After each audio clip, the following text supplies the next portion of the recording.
La plataforma del socialismo, cristiano latino, americano Samael Aun Weor capítulo y atraso económico relativo. Atraso económico relativo es el concepto básico fundamental que Alexander Hershchenkron utiliza con francos resultados positivos para explicar con claridad y precisión las características específicas, los sucesivos resurgimientos de Francia, Alemania y Rusia en el siglo XIX. El citado autor demuestra cómo cada uno de estos impulsos fue acompañado siempre por un conjunto específico de ideas relacionadas con la causa de tal o cual atraso que fue necesario remediar. En el terreno de los hechos concretos de la vida práctica, se ha podido verificar que cuanto mayor ha sido el atraso, más radicales y exaltadas fueron las teorías económicas y políticas que originaron los distintos cambios históricos. Tenemos que reconocer sin embargo que en la América Latina todo este orden de cosas ha sido muy diferente.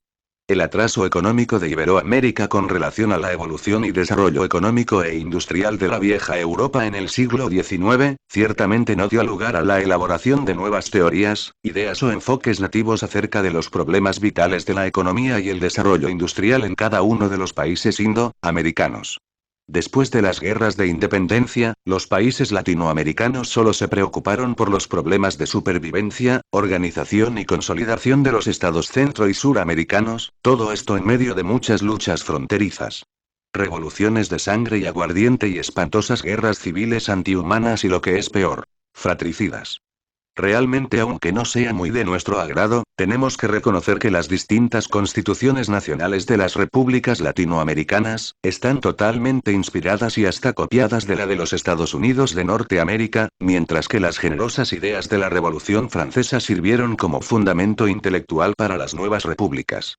Un vistazo en el panorama de Iberoamérica nos permite ver por doquiera constituciones violadas, suspendidas, reformadas, pisoteadas por tantos y tantos dictadores militares que a base de sangre y terror han asolado esta bella tierra indoamericana.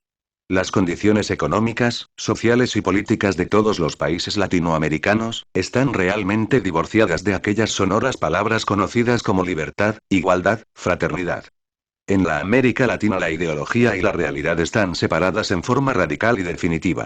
No podemos negar que los latinoamericanos tengan bellas ideologías, pero desgraciadamente estas se hallan totalmente divorciadas de la cruda realidad de la vida práctica.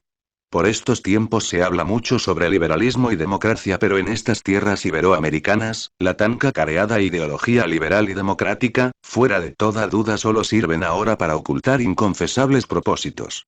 Los zorros políticos en el fondo, solo se preocupan por su posición burocrática, por escalar mejores posiciones, por hacerse sentir, por trepar al tope de la escalera y engañar a los pueblos indoamericanos, con falsas promesas que no se cumplen jamás. La farsa, la mentira, el engaño, gobiernan a los pueblos constitucionalmente. El daño moral ha sido tremendo y alcanza a afectar hasta las zonas más profundas de la subconsciencia humana. Durante más de 100 años los pueblos latinoamericanos han tenido que soportar regímenes de fuerza y violencia, pero los amos utilizan siempre el lenguaje de libertad, igualdad y democracia para engañar a los sufridos pueblos de este hemisferio occidental. En la América Latina existe un tremendo conflicto teoría y práctica, palabras y hechos, contenido y requiere. Los sistemas políticos de la América Latina solo han servido para violar la ley y el orden. El latinoamericano es en el fondo muy íntimo de su conciencia, revolucionario por instinto, por naturaleza, no comulga con hostias soviéticas pero tampoco acepta voluntariamente y de buena gana las cadenas de la esclavitud capitalista. La gente de la América Latina tiene una psicología muy diferente, distinta a la de los europeos y norteamericanos, pero necesita además un sentido más práctico de la vida, una mente investigadora, experimental y práctica. Métodos científicos rigurosos y fines positivos claramente definidos. Los pensadores norteamericanos estadounidenses son incapaces de comprender el connubio existente entre disciplina intelectual y revolución radical. Los pensadores norteamericanos jamás han podido comprender la idiosincrasia psicológica del pueblo latinoamericano. Esto viene a explicarnos por qué cometieron el lamentable error de calificar a don Porfirio Díaz, el dictador mexicano, en forma absurda. Los pensadores norteamericanos dieron a don Porfirio los calificativos de tirano honesto, hombre honesto que supo sacar orden de entre el caos y prosperidad de entre el estancamiento y la miseria. Muy bonitos suenan esos calificativos desde los rascacielos de Nueva York, otra cosa por cierto muy diferente es soportar palos y látigos en las haciendas de los amos y para colmo de colmos con un mísero salario de hambre. En la época porfiriana los amos eran verdaderos señores de la horca y cuchillo estilo feudal, señores que gozaban libremente del derecho de pernada, las esposas y las hijas de los trabajadores eran de los amos. Asombra que un gigante de la inteligencia como Tolstoy hubiera caído en el gravísimo error de decir que don Porfirio fue un Cromwell moderno, que dice que utilizó métodos autográficos para llevar a México a la democracia. Realmente es lamentable que a estas horas de la vida la teoría porfiriana esté todavía de moda en el Medio Oriente y en el Asia milenaria. Resulta incongruente que pensadores mexicanos tan ilustres como don Justo Sierra, hubieran cometido el error de apoyar incondicionalmente al tirano don Porfirio Díaz. Quienes hayan estudiado obras como Nuestra América por Bunge y muchas otras, podrán comprender que los pensadores norteamericanos, estadounidenses y europeos, fuera de toda duda están muy lejos de sospechar siquiera lo que realmente es la idiosincrasia psicológica latinoamericana. Bunge en su obra, después de hacer un retrato magistral sobre el cacique, se limita luego a decir que la pereza, la tristeza y la arrogancia, son que los elementos básicos de carácter latinoamericano. Casi todas las obras escritas por pensadores yanquis y europeos sobre el inquietante tema de la raza latinoamericana, caen dentro del ya conocido círculo vicioso de inferioridad racial y estado económico subdesarrollado. Toda raza tiene 7 subrazas y la gente latinoamericana es la 6ª subraza de la 5ª raza raíz. Mucho se ha hablado por estos tiempos sobre el nacimiento de una nueva era y esta nacerá en la América Latina. Desgraciadamente hoy por hoy tenemos que reconocer la tremenda verdad de la declaración de Simón Bolívar cuando dijo: los tratados son pedazos de papel, las constituciones libros, las elecciones luchas, la libertad anarquía y la vida un tormento. Así están las cosas en ese orden caduco y degenerado y por ello es urgente una revolución de nuevo tipo, una revolución radical y definitiva, una revolución anticapitalista y anticomunista. De la América Latina debe salir el nuevo modelo económico mundial. La América Latina no necesita importar doctrinas extrañas de tipo marxista o capitalista. La América Latina está llamada a iniciar el nuevo orden mundial, pero antes debe libertarse a esos viejos partidos políticos tradicionales podridos y degenerados que han sumido a cada país en la violencia política, que han llevado a cada nación latinoamericana a la desgracia y a la miseria. Capítulo y reglamentación de los artículos constitucionales 1.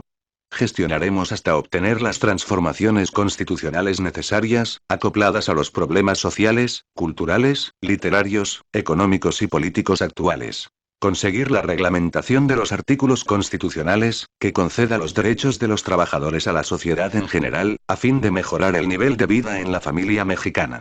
Alejandro Salas Linares, es urgente buscar soluciones específicamente latinoamericanas, para solucionar los problemas económicos de Iberoamérica y esto solo es posible obteniendo transformaciones constitucionales radicales, acopladas a los problemas sociales, culturales, literarios, económicos y políticos actuales. En México el URIM y en toda la América Latina el Partido Socialista Cristiano Latinoamericano, lucha a fondo por la transformación radical, total y definitiva de la Constitución Nacional. A todas luces resulta no solamente lógico sino indispensable, reglamentar los artículos constitucionales relacionados con los derechos de los trabajadores y la sociedad en general, si es que de verdad queremos solucionar en forma definitiva todos los problemas económicos, sociales, culturales y políticos de los obreros. Las transformaciones constitucionales y la reglamentación de los artículos constitucionales relacionados con los sagrados derechos de los trabajadores, hacen posible la revolución que se avecina, sin necesidad de fusilamientos. Dictaduras de extrema derecha o izquierda, guerras, etc. Si es que la América Latina ha de mejorar su tasa de desarrollo económico, de ninguna manera puede darse el lujo de prescindir de un programa general. Afortunadamente la Unión Revolucionaria Institucional Mexicana en México y el Partido Socialista Cristiano Latinoamericano establecido firmemente en todos los países iberoamericanos, marchan de acuerdo con un programa claro, perfecto y definido. El primer punto de nuestro programa señala con entera precisión, el camino intermedio, la revolución del centro, la tercera posición. Es obvio que mientras tengan existencia los artículos constitucionales de tipo reaccionario, regresivo y retardatorio, todos los esfuerzos revolucionarios de los trabajadores se convertirán en sangre y dolor al chocar inútilmente contra los muros abyectos de la reacción. Es urgente comprender la necesidad de transformar la Constitución Nacional con el propósito de abrir el camino de la revolución del centro. Necesitamos con urgencia máxima e inaplazable, conseguir la reglamentación de los artículos constitucionales relacionados con los derechos de los trabajadores y la sociedad en general a fin de que la aplicación de tales artículos se haga correctamente. De nada serviría en la práctica conseguir la transformación constitucional, si los artículos constitucionales se aplicase equivocadamente. Los pueblos trabajadores de América Latina tienen mucha hambre, todos los gremios obreros están cansados con tantas injusticias y exigen sus derechos. Nosotros los trabajadores necesitamos llevar al poder a los hijos del proletariado, solo así podemos lograr con éxito la transformación radical de la Constitución Nacional y la reglamentación de los artículos constitucionales relacionados con los sagrados derechos de los trabajadores. Mientras los tres poderes, ejecutivo, legislativo, judicial, estén representados por los zánganos del capitalismo imperialista o sus compadres, los señores de la reacción comunista, toda transformación radical de la Constitución o toda reglamentación de los artículos constitucionales, será saboteada desde arriba aunque los de abajo chillen y griten. El Partido Socialista Cristiano Latinoamericano y la América Latina van a enseñarle el cuándo y cómo es que se vive de verdad. La América Latina tiene que establecer en el mundo un nuevo orden revolucionario. Capítulo y Transformaciones Constitucionales 2. Una vez hechas las transformaciones constitucionales, ¿a qué se refiere el punto anterior? Restablecer el imperio de dicha constitución, haciendo efectivos los derechos, deberes que la misma conceda y establezca como garantías consagradas a los trabajadores, sociedades, instituciones y al pueblo en general. Exigir responsabilidad a los funcionarios públicos que no cumplan con lo ordenado y violen la mencionada Constitución. Alejandro Salas Linares, la revolución fundamental de los países latinoamericanos debe empezar inevitablemente por las transformaciones constitucionales. Es urgente la transformación constitucional de cada país latinoamericano porque la nueva era así lo exige. Las actuales constituciones nacionales de los distintos países latinoamericanos fueron en gran parte inspiradas y hasta copiadas de la de los Estados Unidos. Todas las constituciones nacionales de los países latinoamericanos han sido muchas veces violadas, suspendidas, reescritas o reformadas en forma absurda y caprichosa de acuerdo con los intereses egoístas de los numerosos dictadores militares. Todas las constituciones nacionales de la América Latina son en el fondo injustas, regresivas, reaccionarias y espantosamente retardatarias. La gran revolución social de la América Latina debe empezar por lograr transformación radical, total y definitiva de la Constitución Nacional en cada país latinoamericano. Si de verdad queremos la transformación constitucional revolucionaria, debemos organizar el Partido Socialista Cristiano Latinoamericano en cada país de la América Latina y luego llenar todos los puestos oficiales con gente de la nuestra, con nuestros hombres de confianza, con los auténticos líderes del proletariado. Los trabajadores debemos controlar los tres poderes, ejecutivo, legislativo y judicial. Solo así es posible lograr la transformación radical revolucionaria, en cada país de la América Latina. La revolución latinoamericana necesita establecer un nuevo orden y es por ello que se hace urgente empezar por la transformación constitucional. Después de restablecer el imperio de la Constitución Nacional es necesario hacer efectivos los derechos, deberes que la misma conceda y establezca como garantías consagradas a los trabajadores, sociedades, instituciones, y el pueblo en general. Dice el licenciado Alejandro Salas Linares que es necesario exigir responsabilidad a los funcionarios públicos que no cumplan con lo mandado y violen la mencionada Constitución. Solo así, solo haciendo efectivos todos los derechos, todas las garantías sociales, todos los deberes, podrá marchar cada país de la América Latina por la senda de la justicia social verdadera.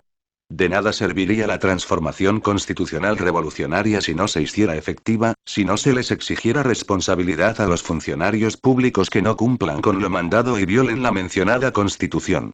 La permanente y dolorosa colisión entre teoría y práctica, entre palabras y hechos, entre contenido y forma, han llevado a la América Latina al caos y a la miseria. Es urgente acabar con esta indeseable colisión y transformar en forma radical la Constitución Nacional de cada país, pero haciendo realmente efectivo el imperio de la ley y el orden. Capítulo y Equilibrio y justicia distributiva. La Revolución Mexicana fue notable por cuanto desmintió por completo la máxima napoleónica de que una revolución es una idea que ha encontrado bayonetas. En México fue más bien la revolución la que encontró sus propias ideas a través de sus distintos procesos de desarrollo. La auténtica y legítima Revolución Mexicana de Pancho Villa y su gente no fue capitalista ni tampoco comunista. La Revolución Mexicana es del pueblo, de los descamisados, del humilde proletariado de pico y pala que no sabe de marxismo-leninismo y que solo lucha por el pan y la libertad. Desde que los yanquis intervinieron en Panamá, en el Caribe y en la tierra sagrada del México azteca, se buscan con afán soluciones específicamente latinoamericanas, para resolver todos los problemas económicos y políticos de Indoamérica. A este cambio